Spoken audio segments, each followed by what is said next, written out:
বন্ধুরা, পেয়ারা গাছের ডাল কাটার নির্দিষ্ট সময় সাধারণত সেপ্টেম্বর অক্টোবর মাস। কিন্তু ছাদ বাগানে যারা অল্প সংখ্যক গাছ লাগায় তাদের বছরে একবার ফল পেলে হয় না। তাই আমরা কিছু নিয়ম মেনে পেয়ারা ডাল কাটিং করব। প্রথমত যে ডালগুলো নিচের দিকে থাকে আবার ছায়াযুক্ত তাদের কেটে দেব। তাতে হবে কি, গাছও পরিষ্কার হবে এবং ওই ডালগুলোতে যে পুষ্টির প্রয়োজন হয় তার অপচয় হবে না। আর তাছাড়া তাতে কোনো ফল তো হয়ই না। এই যে দেখুন, এই ডালটি বেশ পাতা সমৃদ্ধ। 4 পাতা রেখে মাথার দিক থেকে কেটে দেব, কারণ যে ডালে ফুল ফল নেই এভাবে কাটলে নতুন পাতাসহ শাখা বের হবে এবং ফুলও আসতে পারে। তাই আমরা এভাবে ডাল ছাঁটাই করলে সারা বছর ফল পেতে পারি। আমরা ছাদে তো আর খোলা মাঠের গাছের মতো বছরে একবার ফল নিলে আমাদের শখ পূরণ হয় না। তাই আমরা এই নিয়ম মেনে ডাল কাটিং করব। তারপর আরেকটি কথা, তা হলো, দেখেছেন নতুন পাতা গজিয়েছে, এই পাতা রেখে ঠিক তার উপর থেকে কেটে দেব। আবার ফলের বেলাও সেরকম, যেখানে ফল এসেছে ঠিক তার উপরে এক পাতা রেখে কেটে দিব।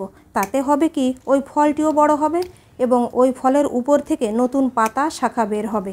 এভাবে পেয়ারার ডাল কাটিং করলে আমাদের গাছ ফুলে ফলে ভরে থাকবে।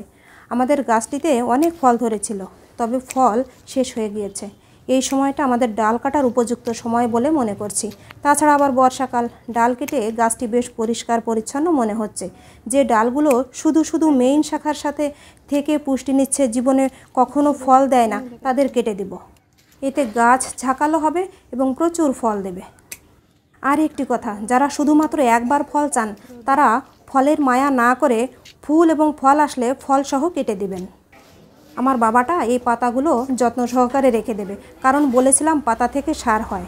গাছটি ছাঁটাই করার পর গাছে কিছু খাবার দিতে হবে, কারণ যে নতুন পাতা ফুল হয় ওদের পুষ্টির চাহিদা পূরণ করতে হবে। এই কাজটি আপনারা করে দেখতে পারেন। গাছটি ছাঁটাই প্রায় শেষের দিকে, তবুও ঘুরে ঘুরে দেখছি কোথাও বাকি আছে কিনা।